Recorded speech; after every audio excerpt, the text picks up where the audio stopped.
Very good morning all of you. कैसे हैं आप लोग? सीख रहे हो, समझ रहे हो, बहुत आगे बढ़ रहे हो। हम लोग बात करने वाले हैं आज की मार्केट की तारीख 21 जनवरी की। हालांकि भाई बहुत बुरी न्यूज है।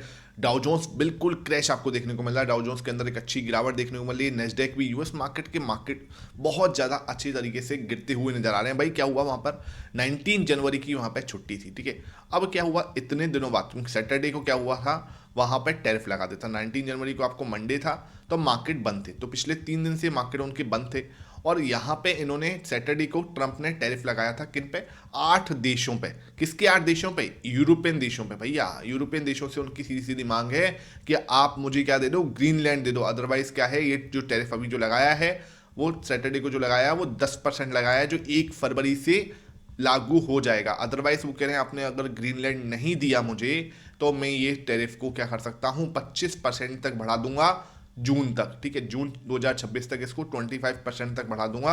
और उसके बाद टैरिफ के साथ साथ क्या हो रहा है, वो मिलिट्री एक्शन लेने की भी धमकी दे रहे हैं। तो ये थोड़ा सा मतलब क्या है, मार्केट्स के लिए अनप्रडिक्टेबल है कि भाई चलो आप इंडिया पे लगा रहे हो, आप रशिया पे लगा रहे हो, आप चाइना से वॉर करने के माइंडसेट पे हो, अब आप यूरोपियन देशों पर भी आ चुके हो।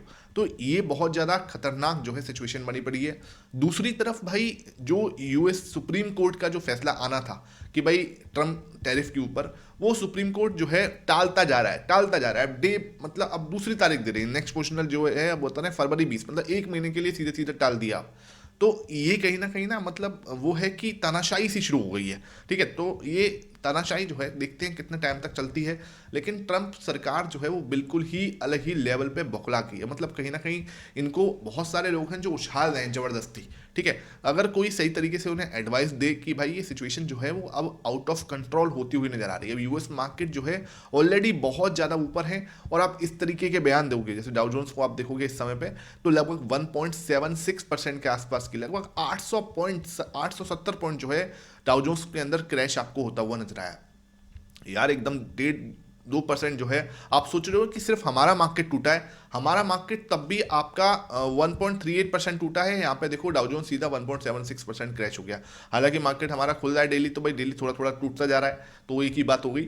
सेंसेक्स पे हमारा 1.28% टूटा है। तो ये देखो भाई, ऐसा नहीं है कि सिर्फ हमारे मार्केट है, आप पूरे दुनिया भर के मार्केट देखो, यूरोपियन जापान के मार्केट देखो, सब जगह पे आपको यही इशू दिखेगा। नेस्डेक देखो, आपका नेस्डेक आपका लगभग 2.39%, 500 पॉइंट की भाई सीधा सीधा नेस्डेक 2.39%, 3-2.5% के आसपास तो नेस्डेक ही टूट गया। तो आप इस तरीके का सिचुएशन देख सकते हो जहां मार्केट जो है बहुत ज़्यादा जैसे बोलते हैं अनसर्टेन हुए पड़े हैं बिकॉज ऑफ ट्रंप, ठीक है। हम लोग कहाँ सोचते थे कि यार अब बजट के ऊपर बात करेंगे, लेकिन ट्रंप अपने से ध्यान हटने ही नहीं देते। वो सिचुएशन जो है बनी हुई है। अब देखें गिफ्ट निफ्टी हमें क्या संकेत दे रहा है, तो गिफ्ट निफ्टी हमें यहाँ पे तो 35 पॉइंट का गैप ओपन होने के संकेत दे रहा है, कुछ ज़्यादा नहीं है। तो इसके हिसाब से हमें क्या प्लान करना चाहिए भाई? देखो अब 25,500 बहुत ही स्ट्रॉन्ग दीवार की तरह प्ले करने वाला है। जब तक मार्केट इसके ऊपर जाके नहीं टिकेगी, जब तक ऊपर के बारे में सोचना ही मतलब कहीं ना कहीं अभी कोई समझदारी का इशारा नहीं लगता।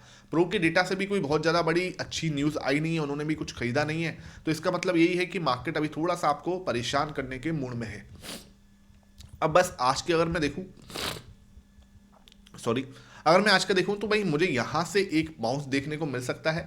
अब जो नया रिजेक्शन आएगा वो इस एरिया से आता हुआ मुझे लगता है कि ना, इस एरिया से मुझे एक नया रिजेक्शन मिलता है लगभग 25,325 के पास में, ठीक है। 25,325 के पास में जाके अगर मार्केट इधर कुछ क्या है रिजेक्शन फेस करती है, 25,325 से 25,340 का एक जोन है, यहाँ पे अगर मार्केट जो है रिजेक्शन फेस करती है, जैसे यहाँ रिजेक्शन किया था, यहाँ पे भी रिजेक्शन, तो आपको नया फॉल देखने को मिल सकता है। कहाँ तक? ये जो कल का लो है वहाँ तक, ठीक है, 25,225 तक, यहाँ तक का एक फॉल देखने को मिल सकता है। उसके बाद एक वापस से ऊपर, और फिर हम फर्दर और गिरावट देखने को मिल सकती है, जो कि 25,100 तक भी जाके नजर आ सकती है। 25,110 तक भी हम गिर सकते हैं। अब आप बोलोगे सर क्या हम यहाँ से रिवर्सल नहीं कर सकते, या हम यहाँ पे कोई पॉश कैंडल नहीं बना सकते? देखो अगर मैं नॉर्मल चल रहा होता ना मार्केट, प्राइस एक्शन के हिसाब से मार्केट चल रहा होता, तो मैं डेफिनेटली आपको बोलता कि हाँ मार्केट यहाँ से ऊपर जाना चाहिए। लेकिन मार्केट कैसे चल रहा है? न्यूज बेस्ड चल रहा है। कोई भी खबर आ रही है ट्रम्प की साइड से, या यूएस मार्केट को देख के अगर मार्केट गिरता है, नेस्डेक को देख के मार्केट गिरता है, तो फिर हम कुछ नहीं कर सकते उसके अंदर, ठीक है। तो अब मैं जो प्राइस एक्शन आपको बता रहा हूँ वो थोड़ा सा मैं न्यूज ड्रिवन बताने की कोशिश कर रहा हूँ, इसलिए आपको ध्यान रखना है। यहाँ पे 25,325 पे हमारा एक इंपॉर्टेंट रेजिस्टेंस जोन है। अगर मार्केट यहाँ से रिजेक्शन लेता है, फर्स्ट ऑफ ऑल इस वाले लो तक आ सकता है 25,225 तक, एक बाउंस वापस इसी वाली ट्रेंड लाइन पे, और फिर नीचे 25,110 तक का मार्केट एक आपको फॉल दिखा सकती है। अगर ऊपर जाना है तो ऊपर जाने के लिए सिंपल उसको क्या करना पड़ेगा, इस 25,325 को तोड़ना पड़ेगा, ठीक है। तोड़ के अगर वो स्टेबल होता है, थोड़ा टाइम पास करता है, ठीक है, और यहाँ पे एक और सपोर्ट बिल्ड करता है, देन ओनली हम 25,500 तक का एक मूव एक्सपेक्ट कर सकते हैं। 25,500 स्ट्रॉन्ग रेजिस्टेंस की तरह प्ले करेगा। एक अच्छी जो जिसे बोलते हैं ना रिकवरी कब आएगी, जब हम 25,500 पे जाके टिक जाएंगे, 25,500 के ऊपर जाके टिक जाएंगे। लेकिन प्रो की खरीदारी कुछ सेटिस्फाई करने वाली नहीं है, इसलिए मैं आपको बोल रहा हूँ थोड़ा सा हमें संभल के रहना है यहाँ पे, ठीक है। अगर मैं डेटा दिखाऊं उससे पहले मैं कच्चा तेल दिखा देता हूं। कच्चा तेल आपका 64.05 पर है, तो ये सिचुएशन थोड़ी सी ठीक होती दिख रही है। कल मैं जब देख रहा था शाम को, जब तो ये कुछ 1% बढ़ा हुआ था, लेकिन अभी ये सिचुएशन थोड़ी सी ठीक दिख रही है, ठीक है। 64 पे ये ओके है। प्रॉब्लम कहाँ पे, प्रॉब्लम है यूएसडी आईएनआर में 91.12। भाई देखो रुपया लगातार कमजोर हो रहा है, लगातार कमजोर हो रहा है, और ये बिल्कुल भी सही संकेत नहीं है हमारे मार्केट के लिए, बिल्कुल भी सही संकेत नहीं है। देख लो आप, ऑल टाइम लो पे ही जाके खड़ा हो रहा है। दिक्कत है भाई, ये एफआईएस को बिल्कुल भी नहीं आने देंगे, एफआईएस की एंट्री नहीं होगी इसके बिना, जब तक ये थोड़ा ठंडा नहीं होता। लेकिन ये भाई लगातार बढ़ रहा है, जिस तरीके से ग्लोबल टेंशन बढ़ रही है उस हिसाब से ये लगातार 91.12 पे जाके खड़ा हो गया है।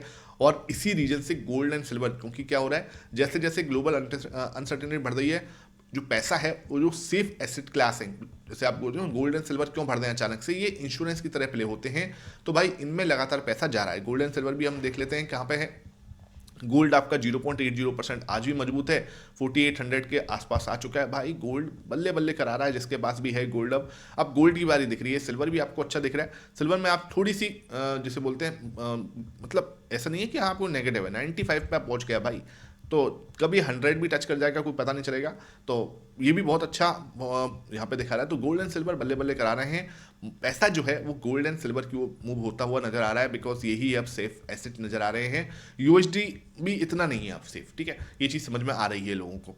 अब आ जाते हैं सर हम यहाँ पे डेटा पे। तो डेटा मुझे क्या संकेत दे रहा था, तो डेटा भाई देखो सिंपल है, मुझे एक्सपेक्टेड था कि इतनी बड़ी रेड कैंडल बनी है तो ये भाई साहब कुछ 4-5% खरीदेंगे, लेकिन उन्होंने खरीदा कितना, 1.27%। तो ये बिल्कुल भी मतलब अच्छा संकेत नहीं है। अब भाई सिंपल है, जब तक ये 60 से ऊपर नहीं जाते या 59-58 वाले जोन तक नहीं आते, 58 से 62 के बीच में अगर ये आएंगे, देन ओनली मैं यहाँ पर सोचूंगा कि हाँ भाई अब ये इंटरेस्टेड है। जब तक ये नहीं है, जब तक भाई मैं इसको नहीं सोचूंगा कि हाँ भाई, क्योंकि यार पोजीशन बड़ी होनी चाहिए ना। अगर इन्हें सच में रिवर्सल लग रहा है तो ये क्या नाम है 62-60 के रेंज में क्यों नहीं गई, ये बड़ी प्रॉब्लम है। दूसरा ये भाई साहब इनका हाईवे तो 84 के पास में लगता है नॉर्मली, तो अब तो इन्होंने भी खरीदना चाहिए था। ये भी पिछले 2 दिन से कुछ भी नहीं खरीद रहे। देखो आप, इतना बड़ा बड़ा फॉल आ रहा है मार्केट में और इनकी साइड से कुछ खरीदारी नहीं आ रही। आई वॉज एक्सपेक्टिंग कि हाँ ये भी कुछ 2-4% खरीदेंगे, तो 84% तक इनका हाई होता है, लगभग 70% 75% से ऊपर होने चाहिए थे, लेकिन ये भी नहीं खरीद रहे। फर्स्ट कौन रहा है, पब्लिक, ठीक है। पब्लिक जो है लगातार खरीद रही थी, उनको अब थोड़ा सा पता चल रहा है कि हाँ भाई हम थोड़े ज़्यादा आगे आ गए हैं, और उसकी वजह से कहीं ना कहीं इन्होंने कल क्या करा है, बिकवाली करते हुए नजर आए थोड़े से, ठीक है। बाकी एफआईएस जो है 0.31% जो है ये आपका कहीं ना कहीं हल्की सी बिकवाली करी है, लेकिन बहुत ज़्यादा कुछ बिकवाली नहीं है। अब मैं डेटा देखूं तो प्रो हल्का सा पॉजिटिव दिख रहा है, बिल्कुल लाइटली पॉजिटिव है, बहुत ज़्यादा पॉजिटिव मुझे यहाँ पे नज़र नहीं आ रहा। ये भाई साहब नेगेटिव है ना एफआईएस तो, और मुझे डीआईएस को भी अब नेगेटिव ही करना पड़ेगा। डीआईएस भी यार कुछ कर नहीं रहे यार, मतलब इंडेक्स फ्यूचर के अंदर कोई खरीदारी नहीं कर रहे, ठीक है। यहाँ पे हम कैश मार्केट में देखें, कैश मार्केट में लगभग 28,900 करोड़ की बिकवाली की है एफआईएस ने। इंडेक्स फ्यूचर में लगभग आपका 1,400 करोड़ की बिकवाली है, और 258 करोड़ की आपको स्टॉक फ्यूचर में बिकवाली होती हुई नजर आई है।